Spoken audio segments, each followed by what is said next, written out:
Like, I really appreciate all of the relations and friendships that I discovered and gained while I was over there. And they've taught me so many different things. You know, I think one of the biggest things when it comes to being outside of your comfort zone, in a sense, and meeting new people is you get a lot of different reflections. 1, 2, 3.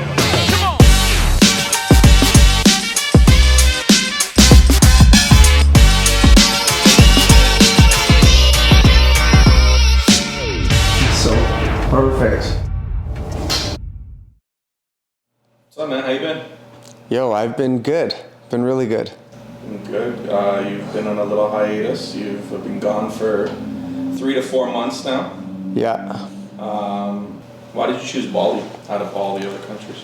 So a big thing, and this started about 8 years ago, had this idea for a health and wellness retreat rooted in CrossFit. And Bali is known for one of the most world-renowned CrossFit retreats, Wonderlust. It's a Wonderlust fitness village, and I really want to spend some time there. About 10 years ago, I went to Thailand and I trained in a Muay Thai camp for 6 weeks. I always kind of kicked myself thinking, man, like I should have stayed there longer and I really should have fine-tuned the skills. So if I ever had that opportunity again, I would do it. And it sort of just as time kind of freed up for me after the summer, I said, you know what, now is better than never. Let's go. So I went and just focused on that skill. I really feel like I found a group of people that saw me as who I came there as, you know, and that just felt really cool to connect with tribe. Everybody there has the same sort of like orientation and they're working towards the same goals, that energy, that environment, you know. I read a book a couple years ago that said, willpower does not exist. And I had to reflect on that. And, you know, environment is a huge part of motivation, right? Because even motivation itself, it has a ceiling. But if you're in the right environment, right, that ceiling is endless. So this time when I went there, it was very much fitness, health, wellness focused. I put myself through a 12-week training camp where essentially I would train 6 hours a day, 6 days a week, and really just focus on building the skills in the sport of CrossFit and then everything else that came along with it. With this experience, the trip and all that stuff, you met a lot of locals there, you met new friends. How was the interaction with them? It was awesome. Like, I really appreciate all of the relations and friendships that I discovered and gained while I was over there. And they've taught me so many different things. You know, I think one of the biggest things when it comes to being outside of your comfort zone, in a sense, and meeting new people is you get a lot of different reflections, you know, and it's all upon yourself. You know, you learn different things along the way. So I'm really grateful for all of the friendships and all of the relationships that I made while I was over there.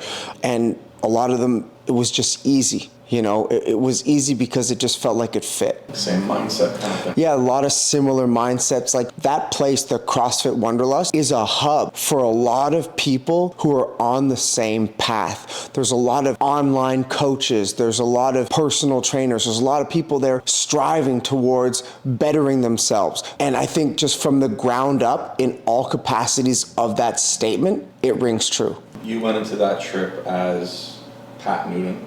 And you came back as Rodrigo Newton. Mm-hmm. Can you tell us a little about that? Yeah, so part of that whole trip was to evolve, to grow, and to develop different aspects of myself. I've spoken about this a couple of times, but you know, I was adopted from Mexico, and Rodrigo de Rivera is the person who I was birthed and born as. Now, I was adopted and my parents named me Patrick. They always kept Rodrigo in my name. My full name is Patrick Albert Rodrigo Newton. Rodrigo was always there, but he was a little bit on the back burner. Growing up, I've always questioned aspects of my personality. Going over there and having certain experiences that really sort of asked me to define who I am as a human and as an individual, and what foot do I want to step forward with. Rodrigo is my power and is not somebody that I want to shy away from. It's something that I want to lean into. I am so grateful for everything that Patrick has done and for my parents who have named me Patrick. I was in a cocoon and now it's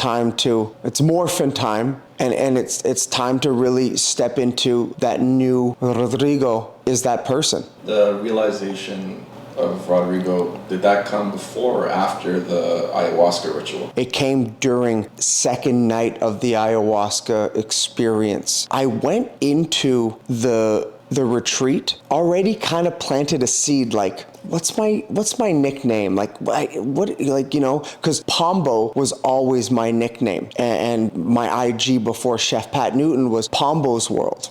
And I had graduated from Pombo into Chef Pat Newton, as a lot of people know me as. But I was also looking for this new identity, or at least just a nickname. And so on the second night, I went up to the head shaman, the woman, and I said, what's my name? What's my nickname? And she took me outside. And when we first got there, everybody introduced themselves. And I introduced myself as my full name, Patrick Albert Rodrigo Newton. And it was very simple. You know, she put a hand on my chest and on my back, and she says, you know, when you came in here, I automatically connected with Rodrigo. Like, you are Rodrigo. Like, there is no nickname. I was looking for maybe more of like a holistic, shamanistic, crouching tiger, hidden dragon kind of nickname. Rodrigo just made a hell of a lot of sense to me. So I was like, you know what? And then everything it just started connecting for me. And I was like, yo, like, why am I denying this power, this force that is within me? Like, I am of Latin blood, you know what I mean? And I have all these Mexican tattoos. Like, I can't deny it anymore, you know? So Rodrigo is just, and I just howled at the moon and just channeled that inner Mexican warrior. And like, that's who that is, you know? And that's who I want to step forward as and want to bring him to the forefront.